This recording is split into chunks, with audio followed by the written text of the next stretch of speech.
Guten Abend, Damen und Herren. Guten Abend. We are set to commence in eine Minute, yeah? I would like to quickly confirm first and foremost those of you who are present in today's live video. We will be able to go through an interesting bit. So before I get to proceed, I would like to find out from your end if I'm audible enough, yeah? As I've said, today I would like us to cover a very interesting examination bit. That is the Start Deutsch 1. So I'd like you to first of all confirm if you are able to hear me. So we are beginning in eine Minute. Let me just quickly set up some few things. So for those of you who are just joining in, kindly confirm, are you able to hear me? I believe I am audible enough, yeah? As I've said, in this session, I would like us to tackle a very interesting examination, German examination, yeah?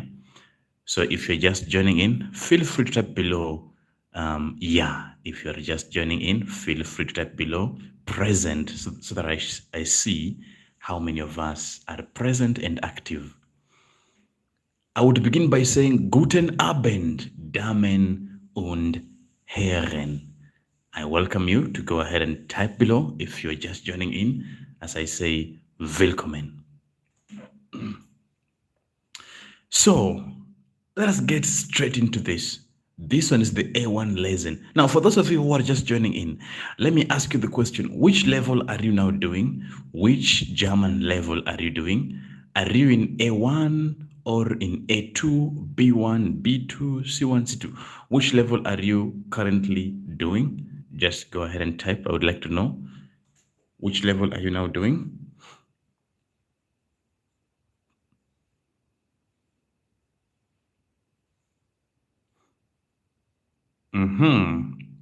Nice one. Okay, then now I'm going to begin immediately. Now, in the following part, there's a passage right there.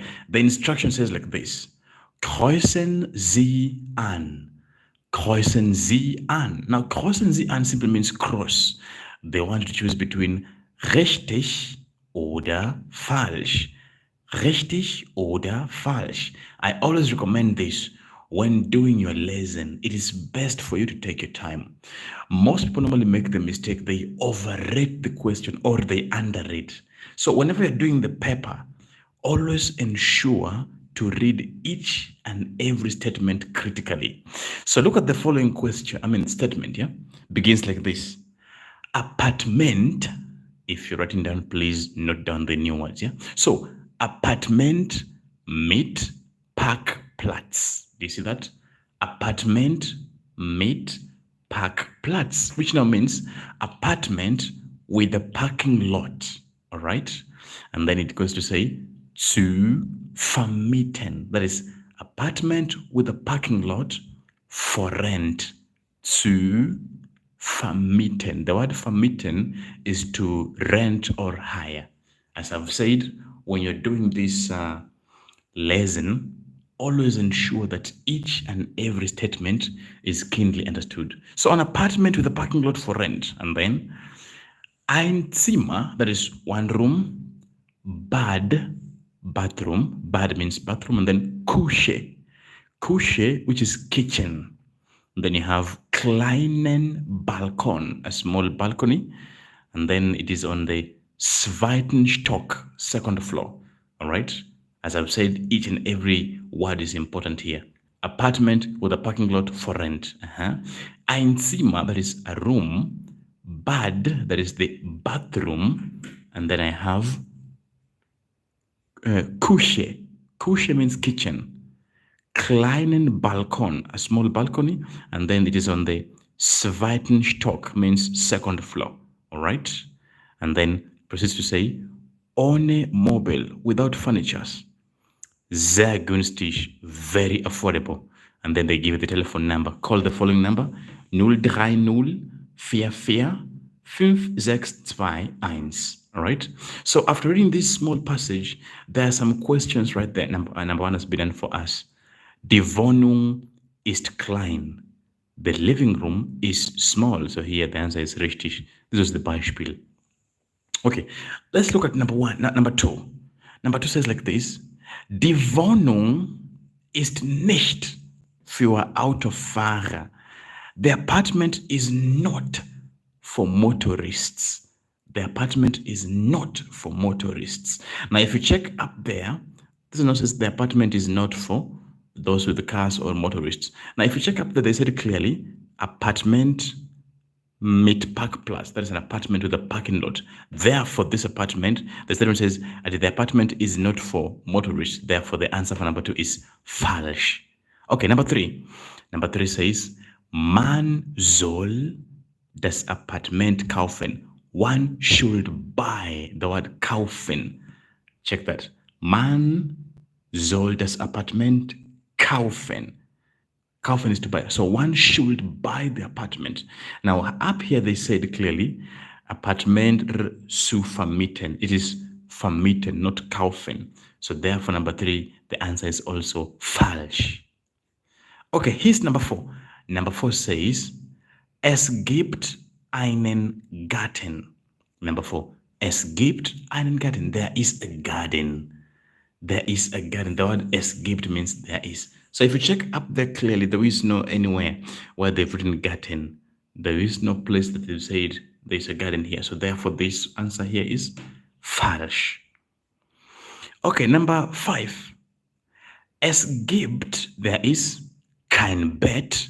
There is no bed und keinen Schrank. There is no bed and no cupboard or furniture, etc. So this one is richtig. Why is that? Because they said up here, last line, ohne Mobile. Ohne Mobile, without furniture. So therefore, this question number 5 was saying, es gibt kein Bett und keinen Schrank. There is no bed and no cupboard. So therefore, the answer now becomes richtig. And then number 6 follows. Die Wohnung ist im ersten Stock. Die Wohnung ist im ersten Stock. The apartment is on the first floor. The apartment is on the first floor. Now, they clearly said here, zweiten Stock, second floor. It is on the second floor. But this one now tells us that the apartment is on the first floor. The answer is falsch. And then lastly, die Miete ist sehr teuer. The rent is very expensive. The rent is very expensive. Now, they clearly said up here that, look at this phrase here, sehr günstig, which means very affordable. So, I will finish by saying this. When you're doing a lesson, that is German lesson, I don't care if it is A1 or A2 or B1 or whatever it is you're doing, whatever level, always read the question, understand it, and then go and look for its answer, okay? And that is how to get to deal with the lesson paper, okay? I would like us to stop here. Das ist alles für heute. I will end by saying keep practicing, and then we'll be seeing you in the next one. Well then, das ist alles für heute, Damen und Herren. Tschüss und bis dann.